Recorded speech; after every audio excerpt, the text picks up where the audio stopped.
Minhas bonecas e meus bonecos queridos, todos vocês são mais uma vez muito bem-vindos aqui ao canal Bonecópolis. Tá tudo bem com vocês? Eu espero que sim. Hoje, para esse vídeo, eu escolhi falar de um tema interessante para mim, que eu sempre penso, mas nunca coloquei aqui para falar sobre. Vocês sabem que eu não tenho problema nenhum com escala, eu coleciono todas as escalas, eu coleciono qualquer escala que o boneco me agrade. Mas eu tenho um probleminha quando essa determinada escala não casa em relação às coisas que ela vem. Por exemplo, playset e veículos. Por isso vou falar das minhas broncas com proporção. Bronca talvez seja uma palavra muito forte. Eu acho que o que tem mais é um incômodo de observar certas coisas na proporção de figuras em relação a veículos e playsets, por exemplo, que realmente eu fico passado e vendo, isso tá esquisito. E isso não é de hoje, são coisas que eu vejo desde que eu comecei a colecionar. E eu separei alguns casos específicos de coisas que eu percebo dentro de coisas lançadas. Então tenho pelo menos 3 categorias dessas coisas estranhas. O primeiro caso que eu vou citar aqui são as cabines estreitas. Qual é o problema no caso? É quando você tem um veículo, por exemplo, e você percebe que por mais que o boneco caiba, mas você não sente que é um personagem que está ali confortável para atuar dentro daquele veículo. Vou dar um exemplo aqui. A primeira X-Wing de brinquedo que a Kenner lançou, se você observa, o Luke Skywalker mal cabe ali dentro, tipo, ele parece só embutido ali. Pode reparar na imagem. Se você comparar com X-Wings mais modernas da Hasbro, você percebe que o piloto está muito mais à vontade no cockpit. Agora, eu poderia até falar que isso foi parte do aprendizado, que mais tarde os caras foram fazendo uma coisa mais bacana. Só que ainda hoje você observa coisas assim. Se você pegar, por exemplo, esse Batmóvel da Sunny Brinquedos, que é para uma escala maior, seria a escala Titã, ou seja, aqueles bonecos de 30 centímetros mais ou menos. E o Batman parece que tá dentro de uma cama ou de um caixão. Apesar de ser um morcego, isso não faz sentido, né? Fica um pouco estranho.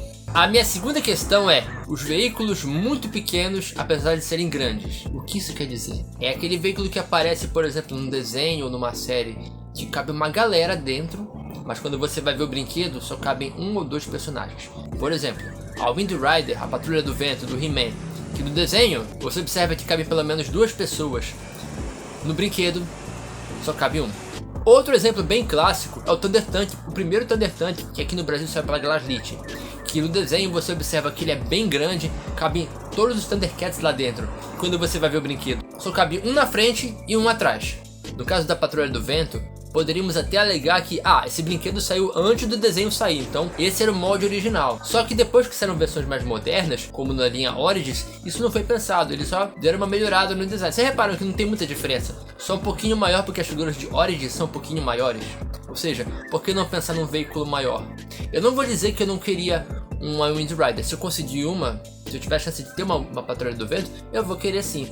Mas fica aqui minha crítica e até a vontade de repente customizar ou criar ou mandar imprimir em 3D um modelo maior, justamente para caberem mais personagens. E por falar em modelo maior, tá para sair, se é que já não saiu, o Thunder Tank da Super 7. Esse sim é bem fiel ao que a gente via no desenho clássico. Cabe uma galera, vocês estão vendo aí nas imagens.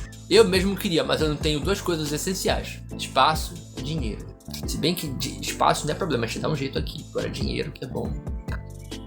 O terceiro caso, ele é até engraçado porque ele é um que é recorrente não só numa coleção de um só fabricante, mas acontece em várias, que é um modelo específico de veículo que sempre tem esse problema, que é o chamado helicóptero guilhotina. O que é isso? É aquele helicóptero que, não importa a escala, eles fazem uma cabine que não tem cockpit, então tipo, se o cara for comemorar, é decapitado, porque a hélice é bem rente ao banco dele. Um caso bem clássico que eu até tive esse brinquedo foi o helicóptero do Rambo, da Glaslit, que tinha essa coisa do tipo, a figura da coleção era praticamente colada com a hélice. Eu mostrei no passado aqui o Batcóptero da Liga da Justiça, do filme da Liga. Quando você coloca o Batman no cockpit, como se ele corresse um risco bem grande de ser degolado, entendeu? Mesmo problema, eu até tirei a hélice, porque funcionava melhor como um veículo de jato. E coleções militares têm isso a rodo. Eu acho que G.I. Joe teve um helicóptero assim.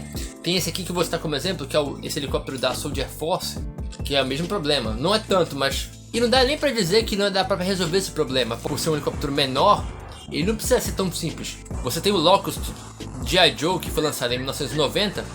É um helicóptero pequeno, tudo e tal, mas tem cockpit, tem tudo direitinho. Não tem risco do cara se bater ou dar uma cabeçada na hélice. entendeu? Se for pra citar uma coleção que quase sempre acertou nas proporções, foi G.I. Joe. Por quê? Porque como eram veículos militares e tinham como consultoria um veterano, acho que era o Don Levine, ele tinha um apuro técnico na hora de colocar as proporções dos veículos, das motos, das naves, dos tanques, tudo era muito preciso, né? Então não parecia nada desproporcional. Eu não me lembro de nenhum agora, se você se lembrar, cita aí. E eu acho que é justamente esse o problema que fica evidenciado. É preciso compactar o produto para poder vender. Eu citei G.I. Joe aqui, o melhor exemplo que eu posso dar é o SS Flag. Ele tem a precisão perfeita, só que é o seguinte, ele é gigantesco, é maior que a minha cama. Poucas pessoas têm aqui no Brasil, inclusive, para trazer um desses para cá. Acho que você tem até que assinar um acordo internacional diplomático, porque é uma peça enorme. Eu tenho aqui na coleção do He-Man o castelo de Grayskull, sabendo que, apesar de eu gostar muito dele, ele não tem o tamanho preciso do castelo do desenho, nem de longe. Ele é no máximo um fortezinho ou uma torre, se comparado. Mas ainda é o castelo do He-Man. E eu posso citar um exemplo que eu tive na rua esses dias e eu vi o que seria um castelo perfeito. Esse castelinho de brinquedo que está aqui para as crianças brincarem é um bom exemplo disso. Você se aproxima daqui, você percebe que a porta dele, que tem aquela porta levadiça, ela tem muito mais a ver com o desenho, a escala dos personagens, tudo. Só que tem um problema, amor. Qual é o problema? Eu não tenho os bonecos aqui pra exemplificar o que eu tô falando. Então é melhor a gente voltar amanhã. Bom, vamos ter aqui no dia seguinte agora com duas figuras para exemplificar o que eu tava falando aqui de proporção. Esse castelo de miniatura aqui, ele tem uma escala relativamente maior e mais parecido com a do que seria um castelo na proporção do que a gente vê na série. Se a gente fosse levar em conta a proporção que ele tem de verdade, seria mais ou menos isso aqui. Convenhamos, é bem legal e até explica por que tanta gente customiza castelos maiores. Parece que já acabamos por aqui. Vamos embora, esqueleto. Espera, onde está o esqueleto? Eu não acredito. Mas o que pensa que está fazendo? Só se vive uma vez, He-Man. Eu não acredito nisso. Deixe de ser careta. Definitivamente eu não vou fazer isso. Versão brasileira Bonecópolis. Aí você vê esse castelo gigante e você percebe que não tem como você fabricar um desses e vender em larga escala para uma coleção. Nem todo mundo vai poder pegar um desses. Seria uma edição mega limitada. Não é interessante isso para fabricante. Ele quer popularizar o produto. E quando a gente é criança, principalmente, a gente não tá nem assim, nem todos os bonecos cabem. A gente não tá nem aí se o boneco está desconfortável na cabine. A gente quer um elemento para se tornar parte das nossas histórias, das nossas aventuras. E esses detalhes técnicos passam batido. A gente que coleciona depois de adulto, ainda ou dando prosseguimento da infância, a gente sim é meio chato com isso e fica percebendo esses detalhes. A gente tem preocupação na proporção dos bonecos entre si, não vai ter com veículos. É muito isso, entendeu? Esse é bacana, por exemplo, de customizar, que eu citei na semana passada. É você adaptar a coleção aos teus interesses, à forma como você entende aquela coleção. Mas apesar das broncas, dos meus incômodos, tanto veículos e playset continuam no meu gosto e sim, pretendo adquiri-los. Chega então a hora de perguntar para vocês qual é a visão de vocês em relação a essa questão de proporções.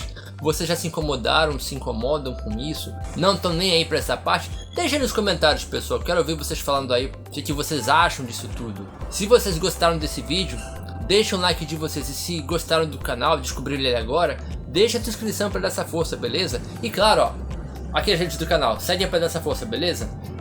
Muito obrigado pela visita e até o próximo vídeo, nas proporções certas sempre, aqui no canal Bonecópolis. Uou, aumenta essa proporção aí, rapaz. Agora.